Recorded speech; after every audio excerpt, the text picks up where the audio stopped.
poverty law center to have colluded with government sources for this radical anti-freedom agenda. And I'm not ready to say it's absolutely a false flag, but let me tell you something, Mike. This hits every single hot-button talking point issue. The guy's a veteran, a skinhead, a white racist. FBI's got to step in and call it domestic terrorism. Now we're going to be told, I'm sure, that he used an assault rifle with an extra-large magazine. Right. My take on this is, if it really is either staged or provocateur. The reason being is that they didn't get what they wanted out of Aurora. They expected a lot of people to have a knee-jerk reaction and to be played the way they were played after Oklahoma City. Yeah. But they weren't. People went out and they bought guns in droves. And as a result, they've had to step up their game. And here's what's going to be a problem for them. If this is also staged, if Aurora is staged and this is staged, there's going to be some issues, because the more they stage these things, the more they run the risk of having multiple operations where somebody on the inside is going to break ranks and come out and explain some of this and be a white hat, as it were. So I hope that happens. Absolutely, they keep stepping up their game, and I'm just I'm beside myself, Mike. The reports that there were multiple shooters. I believe one of the eyewitnesses said that there was gas released. And one more thing. The fact that this guy is such an archetypical white racist idiot, he doesn't know that Sikhs aren't Muslims. Yeah, it doesn't make any sense. He's that stupid, and yet he's that committed to go in and murder people. And then let me feed some of this other your other theory you were just putting out a few minutes ago. This officer was first on the scene that has this advanced tactical experience. May have spoiled what happened, and yet this guy was able to shoot him 8 or 9 times first. Yeah, no kidding. Think about that. Right. Okay. Thank you for your call, Johnny. No, that's good. I totally agree with you. That officer may have ruined the situation by showing up and shooting that one of the shooters, Wade. Now, this is just coming in. Washington Post is reporting. The FBI has announced there's no reason to believe anyone other than the slain gunman was involved in the Sikh temple shooting. Associated Press, August 6, 10:39 a.m. Now, of course, this is not unexpected. The FBI, no reason to believe anyone else is involved. Well, hey, what about the witnesses that said they saw 4 people? And people driving away in a car after they did the shooting? What about those people? Is that not evidence? But see, this is the common pattern that we always see in these shootings. It's so much easier to just blame it on a gunman, especially if he's dead. Shoot one of the guys who was involved and then just blame it on him. Or if you can't blame it on him, if the guy's still alive, like James Holmes, drug him into a state of mental oblivion, which is what they're doing. So he can't talk. He can't say anything. He doesn't even know who he is anymore. He's obviously drugged up. So they're either going to kill him or they're going to drug him. And then their story doesn't have any loose ends. Right? Very, very simple, right? That's what the FBI says right now. Oh, so they're going with the lone gunman theory. Now, we're going to go to one more call very quickly, but Kurt Nimmo has just posted a new article on Infowars.com. Sikh shooter, a former PSYOP soldier linked to FBI's National Alliance. This is live right now on Infowars.com. So go there and check this out. And in this, he details the links to the National Alliance and how the FBI admittedly ran the National Alliance white supremacist group. So here we go. Yet another tie-in, another COINTELPRO tie-in. The FBI has run these white supremacist groups since the 1960s.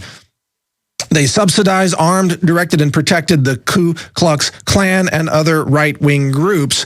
Brian Glick writes, this is part of the story. Check that out at Infowars.com right now. Just posted in the last few minutes by Kurt Nimmo. By the way, you need to be refreshing Infowars.com every 5 minutes, because stories are being posted by Paul Joseph Watson and Kurt Nimmo, and no doubt others by Aaron Dykes will be in the works. Now, we've had some great calls, and I want to go to some more callers and get their thoughts on what's going on. But again, I want to caution listeners and viewers, that a lot of this is conjecture, even on my part. We don't know how the puzzle fits together yet.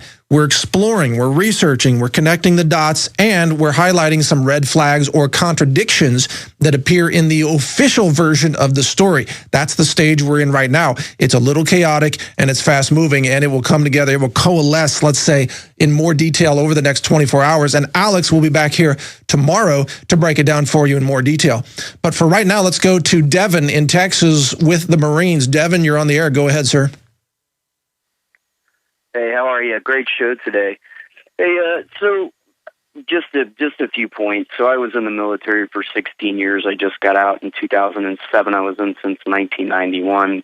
And in doing that, since 1996, a lot of these things that you guys were talking about, I was seeing where we started sitting in on high-level meetings where they were talking about crowd control with the military, contingency plans for, if cities got out of control, what the military was going to do. And in coming into the wars in 2001, I sat in on high-level meetings as far as Iran was concerned. They had contingency plans for Iran set up in 2002. So leading into what has happened with the psychological warfare guys, these guys are great scapegoats. Yeah. These guys are great ways to forward these plans. And I think what people don't see is that psychological operations is some of the best that the military has to offer. And for one of these guys to choose, number one, to go that road is a bit... Hey, Devin, this is good information you're giving us. I'm going to ask you to hold that thought for just a second. Alex is calling in with additional details right now. Is that correct, guys? Okay, Alex, are you with us? Yes, sir. Listen, I want you to go back to the caller, because I tried to call in between calls to the hotline, but I don't want to interrupt him. But that's exactly the point I was trying to make earlier. Psychological operations, and he was mid-level. Just to even get into it, you've got to have an above-average intelligence and understand complex, multifaceted, overlaying, three-dimensional thought at least. There's no way one of those guys is going to go shoot up Sikhs, who are known as being pro-U.S. military.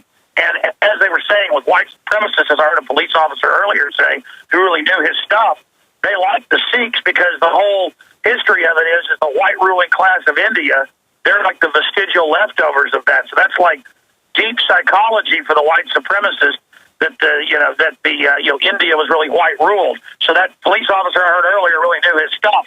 That's a point I didn't even make. But here's the deal: you've got the head, the president of the church, saying there were all these weird guys around there. You've got all this happening. You've got the police scanners of 4 shooters, a family saying 4 shooters, the first witness saying 4 shooters.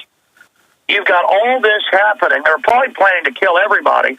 The guy was clearly sheep-dipped. We know McVeigh was in U.S. military after he got out with a top-level discharge. We know that Elohim City had other special ops in it. But here's my final point, and the point I haven't made. You know when it's a psyop or if they provocateured or wound up a crazy. You know it because the media instantly jumps on it. That's Within right. 1 hour, they were saying white guy, terrorist, military. It's the scripting. It's like when they killed Breitbart within an hour and 45 minutes, they were saying natural causes, but the coroner said, I never said that. It's when they are fixing the story. It's like Building 7 when they blew it up. An hour before on 3 channels, the exact script, it fell on its own footprint from fire. Just like they reported Lee Harvey Oswald had been captured an hour and a half before his name was out, and he had been captured. 12 hours difference in Australia or whatever. This is how or whatever it is, 18 hours. This is how this stuff works, okay? And the point is, it's the timing. They got 5 bills. While they run the side saying, we don't want to restrict your guns, it's a conspiracy theory, they are running the other psyop of these events while the White House promised this was coming to its top donors, saying, don't worry, we're behind the polls. Big stage stuff is coming. I don't just look at something and say it's staged. I live this, ladies and gentlemen. I live this.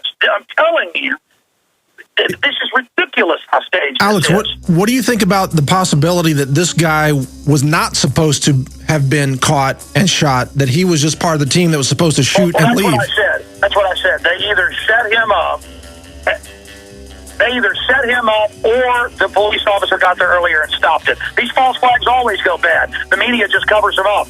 Go back to your caller when we come back. God bless you. That's right. We're going to a break. Caller, please stay on the line. We'll come back to you after the break. Stay with us here on the Alex Jones Show. A lot more news and analysis straight ahead.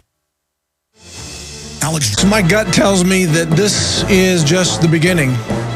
And it's this sickening feeling, this you know how you've got intuition, you've got that gut feeling, and usually it's right. And my gut's telling me that this is just the second shooting in many, that they've got a whole series planned. They've got a whole a network of psyop terror cells that they're running to try to go after the Second Amendment, to disarm us, to make us slaves in a total police state. And I think it's going to get worse. I think they're going to scale this up. I think these shootings are just the beginning. I hope I'm wrong. I hope that covering this will stop them. I hope that maybe some facts can come out about this particular shooter that will expose the false flag agenda behind all this so that we can stop it, because I feel I've got a really bad feeling that we're going to see a massive loss of life, something much bigger in the next, well, let's say before the election, before the voting day. We're going to see something big, and I am mortified by that, because one of my main missions is to protect life. That's to protect innocent life, especially. But let's continue. Our caller, Devin, we cut you off there. I apologize, Devin. We want to continue with you. You're back on the air. Please pick it up where you left off before Alex called in. No problem. So, in doing 3 tours in Iraq, 1 in Afghanistan, I saw the latter parts of Desert Storm, Somalia, and Bosnia. So I've been around the world a bit, and I was always boots on the ground, infantry. We worked with SF. We worked with Recon. We worked with all of the guys that were doing things on the ground. But when you look to psychological operations, these guys are not meant for this type of operation. This is not the way that they're even taught to use war, to use the human mind. So there's nothing that would tell you that this particular guy would want to do this. But is he a great scapegoat, someone to put into that situation because they know that he's going to be easy to kill? If you put a recon, ranger tab, sniper into that situation, there's going to be a lot of police life lost. So that's the number one thing to look at.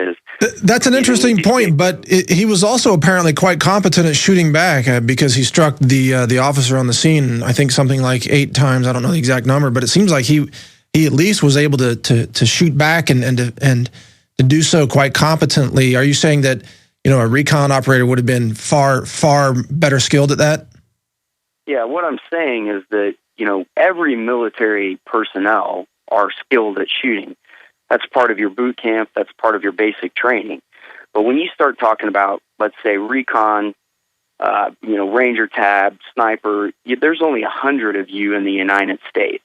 These guys are the elite of the elite. And, this is all they do. SF, they go through thousands of rounds of ammunition while they're training, and they're doing live fire drills. They are always going through buildings doing live fire drills with instructors standing in the rooms. Sure. So, so these guys are the top of the top. Do I think that a lot more life would have been lost had you have had somebody in there like that? Would it have been a lot worse? Sure.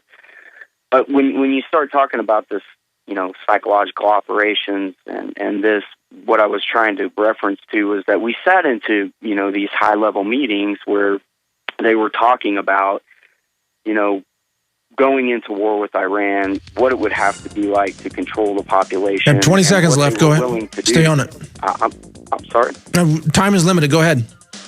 Yeah. So anyway, what they were willing to do that, and I think that if you believe that this is not staged to try to take this further, to take the Second Amendment right, I mean, what else could it be? Yeah, good points, Devin. Thank you for your call and for your insight. We're going to come back in just 1 minute. A lot more straight ahead on The Alex Jones Show. Stay with us. You are listening to GC. All right, it's Mike Adams filling in for Alex Jones today. Thank you for continuing.